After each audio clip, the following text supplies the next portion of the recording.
스토리를 좀 보자면 앞서 말씀드린 대로 사회 문제를 다루고 있고 그중에 인종차별, 미국에서는 끊임없이 대두되는 문제지 않을까라고 생각이 드는데, 제가 여행 유튜버라고 했잖아요. 미국을 최근에 갔다 왔었는데 잘 모르는 제가 봐도 그 인종에 대한 문제가 있습니다. 그 문제라 함은 그냥 우리가 예상하는 범위예요. 약간 우리나라에서도 선입견 같은 게 없지는 않죠. 말을 아낄까요? 맞잖아, 근데. 선입견이 없지는 않잖아. 근데 말 그대로 선입견이죠. 그런 생각을 가지면 안 되는 건데, 어쩔 수 없이 우리가 한 살 한 살 살다 보니까 알게 모르게 학습되어서 갖고 있는 선입견들, 말을 아끼겠습니다. 더 이상 하면.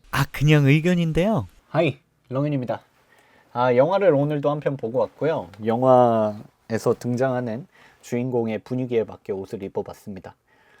제가 영화를 보는 것도 좋아하지만 영화 얘기하는 걸 참 좋아해요. 그래서 방구석 일렬이라던가 이동진의 파이아키아, 그리고 최근에는 당구님의 감상회, 이런 유튜브 영상도 많이 보고 하는데, 이동진 파이아키아에서 추천해준 영화입니다. 블랙 클랜스맨이라는 영화를 보고 왔고, 기본적으로 미국의 사회 문제 중에 인종차별에 대한 이야기를 하는 영화입니다. 벌써 조금 무겁기는 한데 결론적으로 어땠냐? 무거운 주제를 얘기하고 있지만 그렇게 무겁게 받아들여지진 않았다 라는 얘기를 먼저 하고 싶고, 이 영화 같은 경우는 우리에게 잘 알려진 겟아웃의 조던 필 감독이 제작을 했어요. 감독 같은 경우는 조던 필이 스파이크 리라는 감독한테 요청을 했는데, 스파이크 리 감독하면은 제 귀에는 굉장히 익숙하거든요. 그래서 필모그래피를 찾아봤는데 사실 우리 대중들한테 많이 알려진 영화는 그렇게 없더라고요. 굳이 따지면은 인사이드맨이나 히가게임 요 정도인데, 그럼에도 불구하고 왜 내 귀에 익숙하냐라고 뒤져봤는데, 스파이크 리 감독의 대표적인 커리어 중 하나가 나이키 광고예요. 1990년대 후반에 나이키 광고가 굉장히 신선하고 재밌는 광고였거든요. 그리고 실제로 NBA 광팬으로도 유명하고 특히 뉴욕 닉스의 팬으로 유명합니다. 그때 당시 NBA와 나이키 하면 빼놓을 수 없었던 게 마이클 조던이잖아요. 마이클 조던 같은 경우 신발 시리즈가 막 1, 2, 3, 4, 5 이렇게 있잖아요. 그 중에 스피자이크라는 모델이 있는데 그게 조던 3, 조던 4, 5, 6 이거를 좀 섞어가지고 조합해서 혼종으로 만든 신발이거든요. 근데 그 신발을 나이키가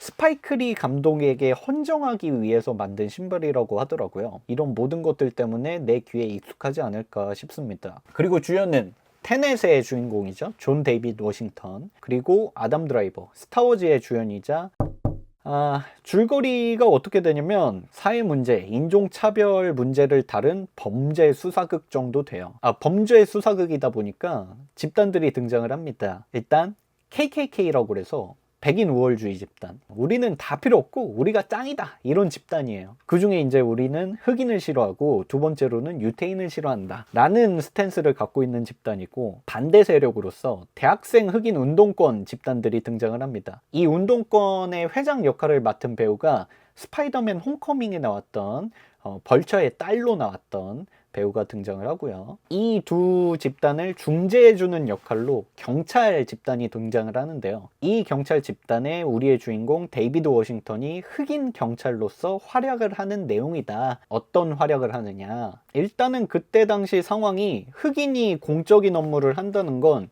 실험적인 상황이었나 봐요. 그럼에도 불구하고 던져주는 메시지가 있을 테니까 우리 주에서는 흑인도 경찰을 할 수가 있어 라는 메시지, 흑인을 경찰로 받아들이게 됩니다. 그 흑인한테 첫 번째로 상사가 던져주는 미션은 언더커버, 잠입수사를 해라. 어디 가서 잠입수사해? 그 흑인 운동권 학생회 행사에 가서 그들이 어떤 생각을 가지고 있고 어떤 활동들을 할지 한번 지켜보고 와라. 이 정도가 첫 번째 미션이었는데 거기 갔다 옵니다. 거기 갔다 와서 들어보니까 어때? 백인이랑 맞서 싸울 준비를 하고 있고, 그렇다라는 얘기는 백인 우월주의자들도 어떤 공격을 준비하고 있고 전투를 준비하고 있고, 거기서 이제 흑인으로서 혹은 경찰로서 어떤 아이러니한 상황을 겪게 됩니다. 경찰이니까 중립을 지켜야 되기도 하지만 흑인으로서 운동권에 대한 이야기를 들음으로써 좀 뭔가 공감이 되면서 이 운동에 참여해야 되나라는 의구심을 품는 정체성의 혼란을 느껴. 이런 상황 속에서 그 잠입수사에 대한 행사를 끝내게 되고, 그 다음 이어지는 미션들이 이제 흑인 운동권 학생들 이야기도 들어봤으니까 백인 우월주의 집단의 이야기도 들어봐야 될 거 아니에요. 이들도 어떻게 전투를 준비하고 있나 알아봐야 될 거 아니야. 그래야 경찰로서 막을 수 있을 거 아니야. 그래서 전화를 하게 됩니다. 전화를 해서 흑인 뉘앙스 다 지우고 백인 뉘앙스, 백인 억양으로 나 거기 가입하고 싶다. 니들이 하고 있는 생각에 100% 동의한다. 나도 흑인 싫어한다. 라고 하면서 가입을 요청해요. 그러다 보니까 말빨이 좋으니까 이들과 친해지게 되고 가입을 하게 됩니다. 근데 실제 만날 수가 없죠. 왜냐면 나는 흑인이니까. 흑인이 어떻게 백인 우월주의 집단에 가입을 해. 그래서 그때 조력자로서 백인의 역할로서 등장하는 게 아담 드라이버입니다. 개인적으로 굉장히 좋았던 점은 이게 사회 문제, 인종차별, 벌써 무겁잖아요, 내용들이.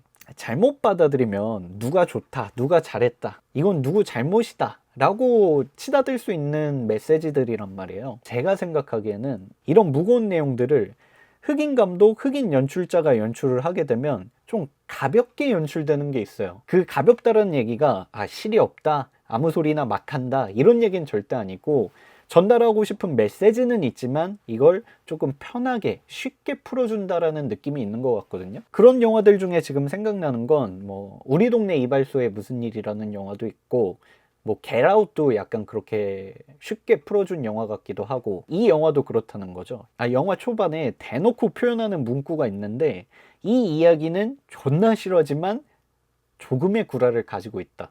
이 표현법 자체가 어때요? 좀 메시지는 있지만 나 쉽게 표현할 거야 라고 하는 뉘앙스가 있잖아요. 그래서 굉장히 재밌게 봤고, 감독 자체가 흑인이라고 다 좋은 사람, 흑인이라고 다 나쁜 사람, 백인이라고 다 좋은 사람, 백인이라고 다 나쁜 사람이 아니다 라는 이야기를 잘 중재해주고 있지 않나 라고 생각이 듭니다. 그럼에도 불구하고 이게 사회 문제를 다루고 있는 영화다 보니까 이런 얘기를 할 때 꼭 등장하는 요소가 미국의 건국 이야기란 말이에요.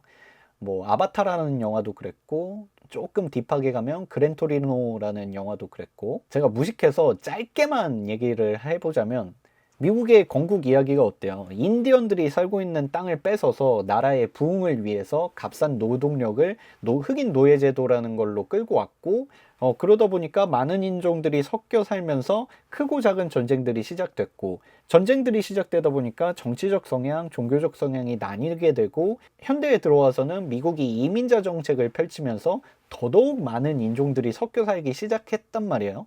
여기까지만 얘기한 것도 제 무식한 머릿속에서는 아주 스무스하게 잘 나왔다라고 생각할 수 있는데, 진짜 미국의 주인은 누구인가 라는 얘기를 많이 하더라고요. 왜 우리는 이렇게 싸워야만 하는가 라는 얘기를 뭐 실제로도 하지만 미국 영화에서 내재적인 의미를 가지고 많이 하곤 하죠. 우리가 아는 영화에서는 캡틴 아메리카 11호에서도 어느 정도 그런 메시지를 갖고 있었고, 여기까지만 봐도 어때요? 이 미국에 대한 역사와 어떤 종교적 성향, 정치적 성향, 이런 거를, 정보를, 배경적 지식을 다 알아야 이 영화를 재밌게 볼 수 있겠구나 라는 생각이 들지만, 맞아요, 그런 걸 알면은 더 재밌게 볼 수 있죠. 하지만 영화에서는 이야기 전개를 끌고 가는 게 범죄 수사극이고 잠입 수사극이기 때문에 꼭 그 이야기를 전부 알지 못하더라도 대충 이런 내용이구나, 재밌게 볼 수 있겠다 라고 생각이 듭니다. 제가 이런 이야기를 한다고 해서 이 영화가 막 정말 오락 영화처럼 범죄 수사극의 서스펜스를 강조해가지고 막 똥줄을 태운다거나 아니면 수사 중에 막 화려한 액션씬이 나온다거나 이런 건 아닙니다. 그래서 뭐 친구끼리 야 그거 재밌대, 커플끼리 야 그거 재밌대 라고 해서 가볍게 볼만한 영화는 아니다. 집에서 혼자 보시는 게 제일 재밌게 보실 수 있다. 아까도 얘기했지만 영화 초반에 대놓고 문구가 등장합니다. 이 영화는 존나 실화를 바탕으로 하고 있고 약간의 구라가 섞여 있다. 그리고 영화 후반부에 영화 촬영 장면이 아닌 그 뉴스 실제 장면이 나오거든요. 그걸 보면서 이거 어디까지 실화지? 약간 우리가 서울의 봄 영화를 보고 영화와 실제 사건을 비교해 보면서 어디까지가 실화고 실제 그때 그 사람들은 어떻게 행동을 했었는지 궁금해서 찾아보듯이 저도 이 영화에 대해 찾아봤는데, 앞서 말씀드린 백인 우월주의 집단 KKK가 실제 존재하는 집단이었고, 찾아보니까 이들이 영화 속에서도 그렇고 실제로 그렇고 하얀 꽃갈 가면 같은 걸 쓰고 있는데 두 가지 목적이 있었대요. 처음엔 대중들의 억으로 관심을 받고 싶었고 우리가 대중들에게 비춰지는 이미지가 음산한 분위기였으면 좋겠다라는 의도를 담고 있었다고 하는데, 실제로도 영화 속에서 보면 뭔가는 모르겠는데 그냥 굉장히 의미심장한 집단이구나, 음산하구나, 이런 느낌을 받을 수 있어서 영화를 몰입하는 데 있어서 좀 더 재밌는 요소가 됐었던 것 같고, 이 영화의 주인공이 흑인 경찰이잖아요. 그 배역이 실존 인물이라고 하더라고요. 이름이 론 스토벌스인데 실제로 KKK에 잠입 수사를 했었던, 아까 표현대로 존나 사실인데 조금의 구라가 있는, 픽션이 있는 그런 영화가 아닐까 싶습니다.